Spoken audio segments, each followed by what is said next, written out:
Negotiations are underway as a new deadline approaches for the Metropolitan Opera House and its workers. If an agreement is not reached by midnight, there could be a lockout. CBS 2's Alice Gaynor is live at Lincoln Center with more. Alice? Cindy, so far no word yet on a deal. Last Sunday, talks were extended by a week, and a federal mediator has been going through the Met's books. The Opera House wants workers to agree to concessions, more specifically a pay cut, to help offset a big gap in its budget. It's one of the most iconic buildings in the world, the Metropolitan Opera House.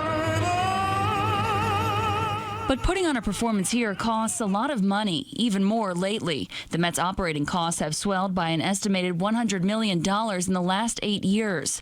This as they've expanded their reach globally. The Met says 2/3 of that are labor costs. It's the most complicated of art forms, and therefore it's also the most expensive. The opera's general manager, Peter Gelb, has said he needs workers to take a pay cut, estimated to be 17%. The difficult part for me is that it's not that I want to cut their wages, I have to, for the Met to survive. He says the concessions will help cover the $2.8 million deficit in the Met's $300 million budget.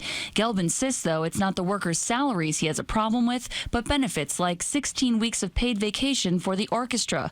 But musicians say that's necessary. There's injuries and repetitive stress things, so it's like athletes where you have an off season. Earlier this month, a rally was held by Metropolitan Opera musicians. We need to meet in the middle. I mean, this is an institution that is one of the greatest institutions in this amazing city. In all, there are about 2,500 singers, musicians, carpenters, and other workers whose contracts all expired last month. We're not saying you can't do the big, grand, lavish productions, but, you know, how about maybe instead of doing 6, why don't you do 5?